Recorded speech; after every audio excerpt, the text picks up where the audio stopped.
My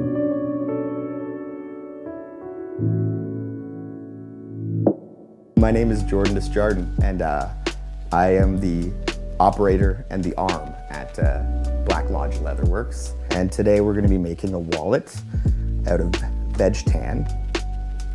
I've been working with leather only for about 2 years now.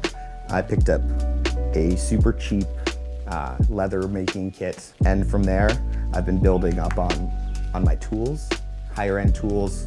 I try to source them all from Canada. So this is the pattern we're going to be building today. It's a very simple 2-piece leather wallet. One piece is going to be 2 outer pockets that are easy access, and then the inside is going to be a nice large pocket for cash and things like that. The pattern that we're going to be using is called the Momo. The reason I called it that is because you can see it shapes an M on the front, and it's inspired from another leatherworker's design. So essentially, this was one of my first patterns based off of a challenge that he put out to leatherworkers. And that's why it's pretty sentimental to me. All my first wallets were made with this pattern, and people seem to really enjoy it. Good everyday carry, you put it in your front pocket, you put it in your back pocket. And it's also super fundamental, the way it's made. Very evergreen, and it'll be really fun to show you how to make it today. So we're gonna start with this veg tan that started as natural veg tan. And veg tan, the process of veg tan is really interesting. They use all natural tannins from like tree bark and things like that to tan the product. It's all natural oils and compounds that are gonna bind the hide together. So I took the natural veg tan and I've dyed it black. You can see here on the back that I just dyed up to here. We're gonna cut off this excess here, and we're gonna make a wallet out of the rest of it. And the way we're gonna start that is we usually take our acrylic pattern and we'll slap it down on our leather. You want to get something weighted, maybe throw it down on there so you can get a good trace.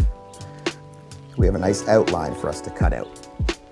From there, if you're using a larger piece of leather like myself, you might want to use something like your skiving blade here to just fully cut it and get out the pieces that you want. Another step that we're going to take is we're going to stamp our logo. This is a brass stamp that we'll get put onto the corner of our wallet. So I'm just punching a hole in both of these like very tapered creases in the leather so that I don't have to cut it with my blade. And then you'll want to grab something more like a hobby blade, they would call it. And you want to cut out the shape perfectly and properly, get all those corners. Corners are very important. So once you've got your pieces cut out, we'll take the sanding block and we're going to run it down the edges. We're going to run one way with the grain so we can press the grain down, make it nice and soft. After you're done sanding though, you're going to want to take out this handy, wonderful tool called an edge beveler. Are essentially to just run along the edge of the leather where you just sanded to take off all of the excess top grain or bottom grain, flesh grain in this case. And that gives you a nice rounded edge. From that edge, we're gonna go and add some toconol. This is a nice compound that helps finish leather edges. And then from there, you're gonna buff it out with a nice little piece of canvas cloth. And you're gonna run it along the edges, and it's gonna press all of that toconol into the edges and get a really nice consistent finish. And then it's gonna have a nice shine and a nice touch. From there, we actually go to this step, which is edge creasing. This is optional. You can crease the edges of your pockets and around the wallet. This step can come in early and later, but edge creasing is just one of those fine things that kind of makes the wallet pop, gives it a little bit more character. So you can go to gluing down the pieces of your leather together, and you want to glue them down perfectly aligned on either side.